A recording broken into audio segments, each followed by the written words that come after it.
নমস্কার, আমি অঞ্জনা রান্নাঘরে সবাইকে স্বাগত। আজ আমি এখানে পুঁইশাক নিয়ে নিয়েছি।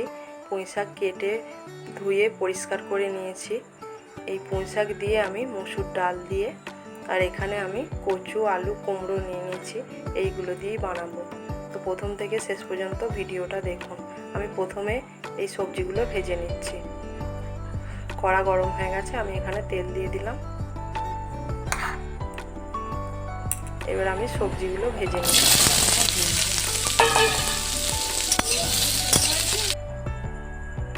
আমার সবজি ভাজা হয়ে গেছে, আমি তুলে নিচ্ছি। এবার ওই কড়াতেই আমি তেল দিয়ে দিলাম, শুকনো লঙ্কা, তেজপাতা, আর এখানে আমি 5 ফোড়ন দিয়ে দিচ্ছি। 5 ফোড়নে একটু গন্ধটা বেরোলেই আমি কেটে রাখা একটা পেঁয়াজ দিয়ে দিচ্ছি। পেঁয়াজটা আমি একটু ভেজে নেব। এবার এখানে আমি 1 চামচ আদা বাটা, 1 চামচ রসুন বাটা দিয়ে দিলাম। দিয়ে একটু নাড়চাড় করে এখানে আমি জিরে বাটা দিয়ে দিচ্ছি।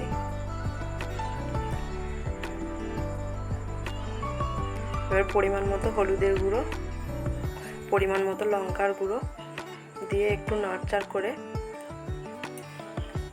আমি ভেজে রাখা এবার সবজিগুলো দিয়ে দিলাম। সবজি দিয়ে আমি কিছুক্ষণ নাড়চাড় করে নেব। এখানে আমি পরিমাণ মতো লবণ দিয়ে দিচ্ছি। দিয়ে নাড়চাড় করে নিয়ে পরিমাণ মতো জল দিয়ে দিলাম। দিয়ে আরও কিছুক্ষণ নাড়চাড় করে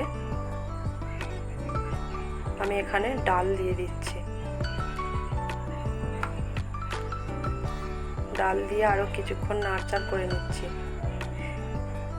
আমার মতো একবার আপনারা বানিয়ে দেখুন ঘরোয়াভাবে পুঁইশাক। এবার আমি পুঁইশাকগুলো দিয়ে দিচ্ছি।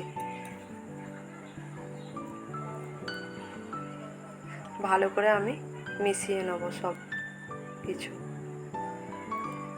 এবার আমি পরিমাণ মতো অল্প করেই জলটা দিতে হবে, কারণ শাক থেকে জল বেরোয়। এবার আমি ঢেকে দিলাম। ঢাকনা খুলে আমার সব সবজি সিদ্ধ হয়ে গেছে।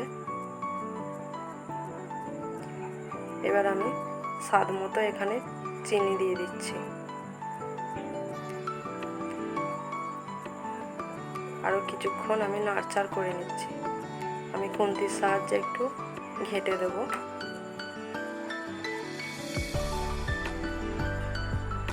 তো দেখুন আমার রান্না হয়ে গেছে। আমার রান্না রেডি। আমার রান্না যদি ভালো লেগে থাকে একটা লাইক করবেন, শেয়ার করবেন আর কমেন্ট করে জানাবেন। আপনারা ভালো থাকবেন, সুস্থ থাকবেন। দেখা হচ্ছে পরের রান্না নিয়ে।